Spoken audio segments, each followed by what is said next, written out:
Face au tollé, le gouvernement fait de nouveau machine arrière sur son projet fiscal.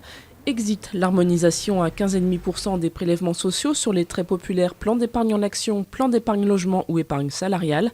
Bernard Cazeneuve, le ministre du Budget, le précise au journal du dimanche, seuls certains contrats d'assurance vie seront concernés.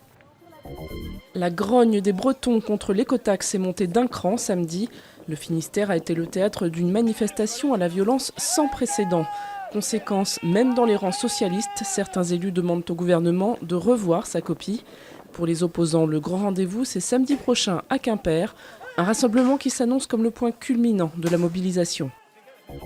Voilà qui ne va pas arranger des relations diplomatiques germano-américaines déjà très tendues. Selon des sources des services secrets américains citées dans des médias allemands, Barack Obama savait depuis 2010 qu'Angela Merkel était sur écoute. Sa surveillance aurait débuté dès 2002, soit 3 ans avant qu'elle ne devienne chancelière. Une élection présidentielle libre, transparente et crédible. Bilan positif pour les observateurs internationaux présents à Madagascar. 2 jours après le vote, les résultats ne tombent qu'au compte-gouttes, mais 2 hommes semblent en passe de se qualifier pour le second tour du 20 décembre.